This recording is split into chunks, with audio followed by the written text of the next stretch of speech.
One day when Melissa was took a vacation day, she took me to Silver Reef, which is a ghost town, but it was the first place, one of the only few places in the world where they discovered silver in sandstone, and so it was very easy to mine comparatively.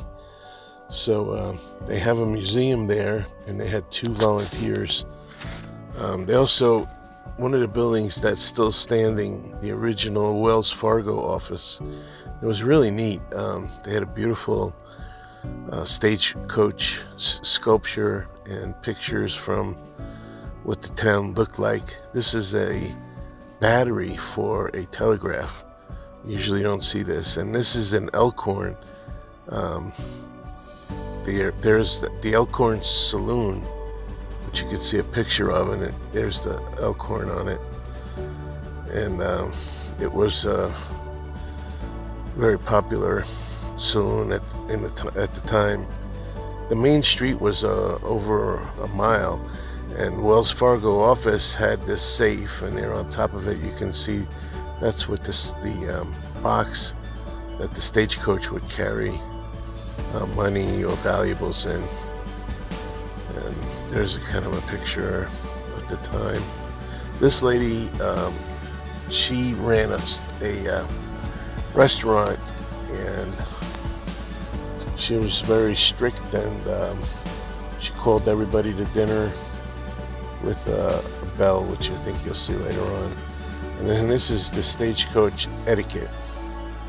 Of course, women had to wear petticoats, and there's a step that you step on to get into the stagecoach.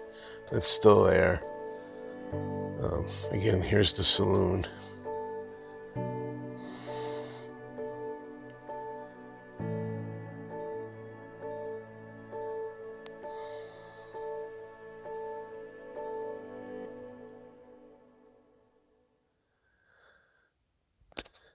And there were two gentlemen who were volunteers, told you about the history of it. This was Mrs. Winslow's soothing syrup, and then turned out it was poisonous, contained arsenic.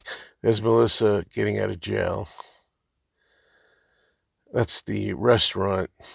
It was recreated because the original burned down. There's the bell that everyone was called to dinner. And these were some of the other structures that still remained.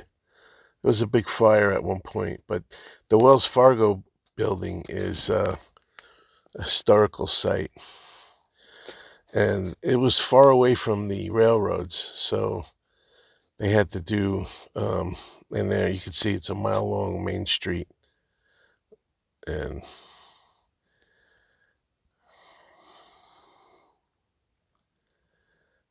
then you can see some of the other remaining buildings.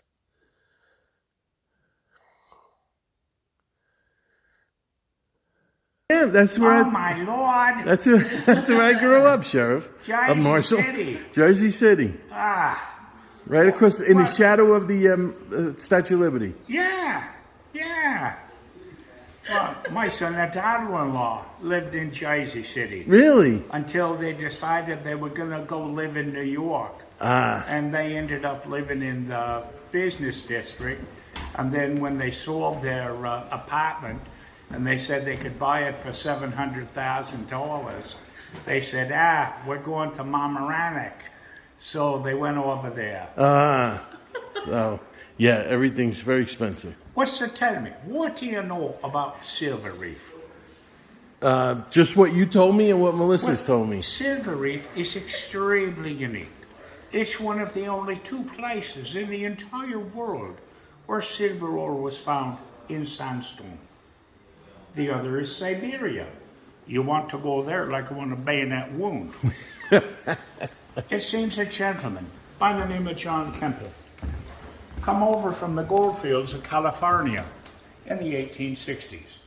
Well, he's down here in Harrisburg hanging with his family. He's walking around. And of course, you know how prospectors walk, right? No. Looking at the ground. Oh, okay. But he's over here on the White Reef. You see the white, then you see the red above it? Yes. Well, he's over on the White Reef walking around. And he starts finding things that are a bit peculiar. He starts finding white sandstone, but look at the little black lineation in there. The little black lines. He's going, that's awfully odd. I wonder what that is. Well, he has it tested, and it come back positive for silver. Well, that's impossible. You don't find silver in sand. You know that, right? Of course. See, he knows that. Everybody Well, should. he decided he needed some help. So he went over to the White Reef, got a goodly amount of it, crushed it up, and sent it to the Smithsonian Institution. The professionals, the scientists, the mining engineers, they'll know for sure.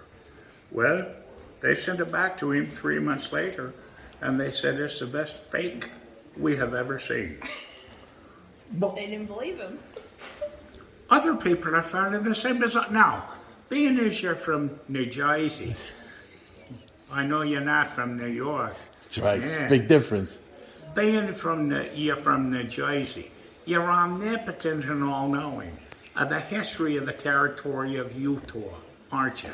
No, not at all. Oh, all right. In 1847, a guy by the name of Brigham Young come into the Great Salt Lake Valley, along with 20,000 other Mormons. Well, when he gets here, he's the governor of the territory. And the territory extends from almost the Dakotas to San Diego. Well, the 20,000 people he brought with him weren't making a whole bunch of money. So he's going, what can I do to get some money to build the territory? Well, he starts shipping people into the hinterlands to start utilizing the resources. An example of this is Cedar City, just to the north of us. Well, Cedar City is in Iron County. I wonder what they mined in Iron County. Let me guess.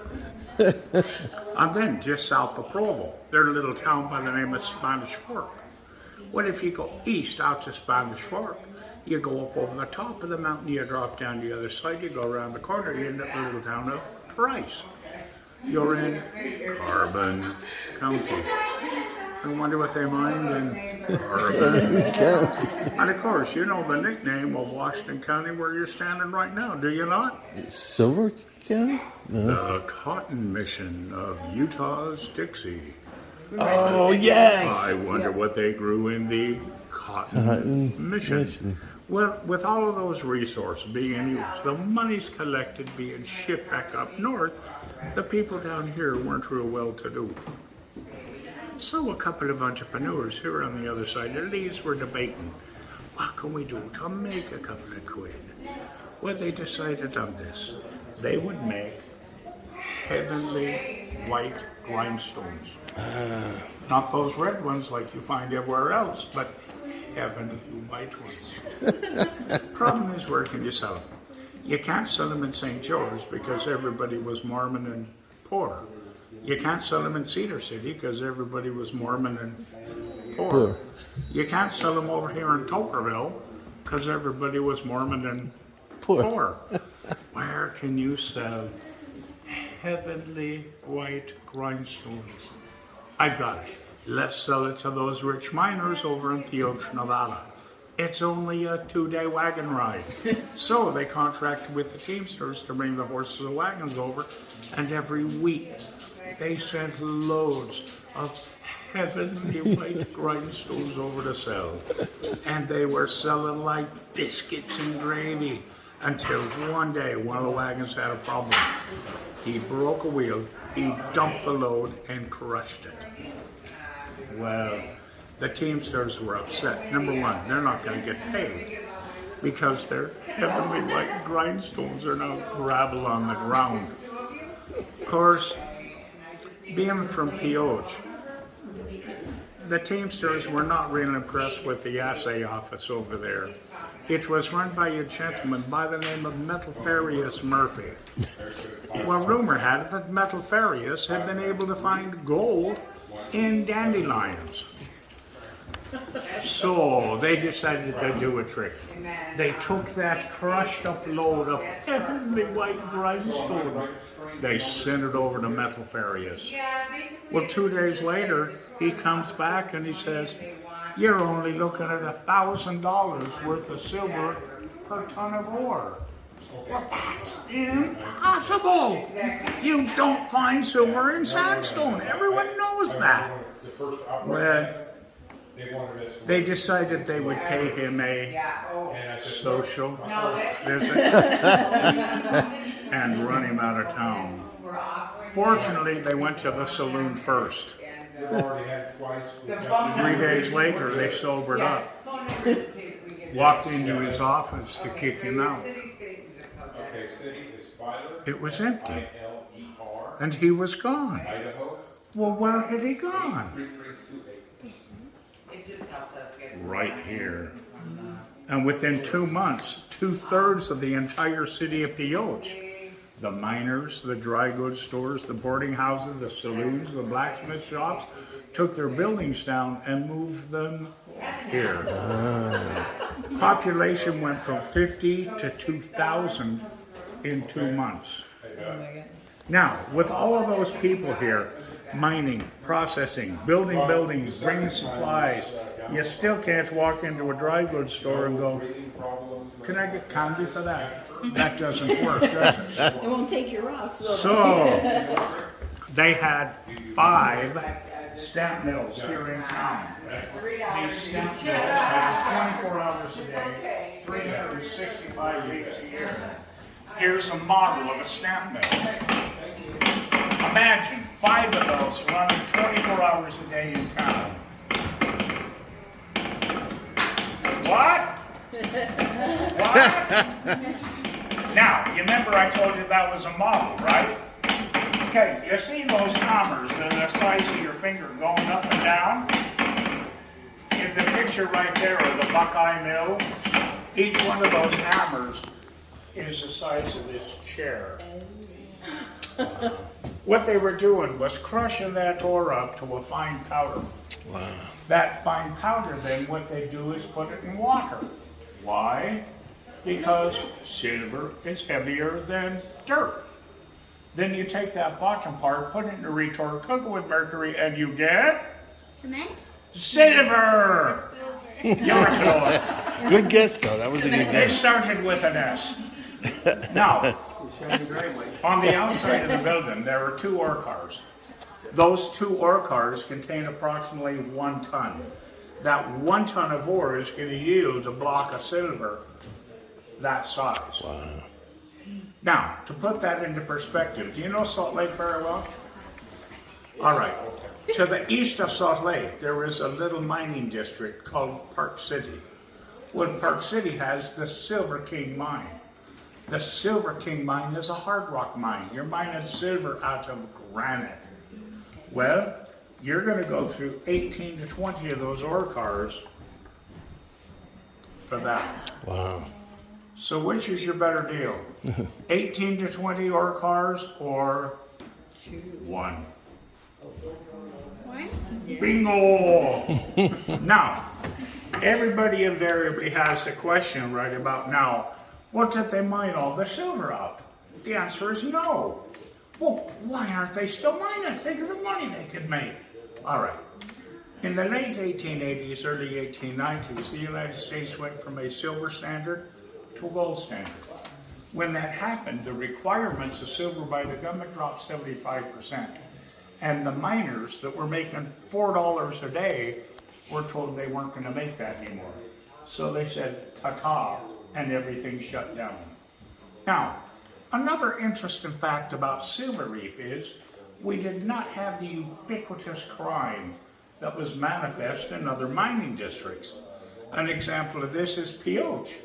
Pioche had 100 people buried in the cemetery before 1 person died of natural causes.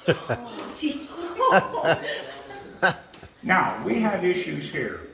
We had a population of 2,000. We only had 5 saloons. That's it. We had a main street that was 1.5 miles long. At the top, we had a brewery that made a fine ale. And down below we had Chinatown. And Chinatown was so large, they had their own mayor. Well, Mr. Wong ran the laundry. Mr. Wong would come up from Chinatown, get your laundry, take it back down, do it, and then bring it back to you. Well, Mr. Wong walked 3/4 of a mile up from Chinatown to deliver laundry to the Harrison Hotel. He walked up the stairs, up on the landing, up the other stairs, all the way to the very top floor to deliver laundry to this gentleman. The gentleman he's delivering the laundry to was a bit pugnacious. He was irritated because there was not enough starch in the collar. So he pushed Mr. Wong. He pushed him out into the hallway. He pushed him again. And he rolled down the stairs, onto the landing, and down the other stairs. It was Wong on so many levels. All right, if you go through the doorway, you get more information on Silver.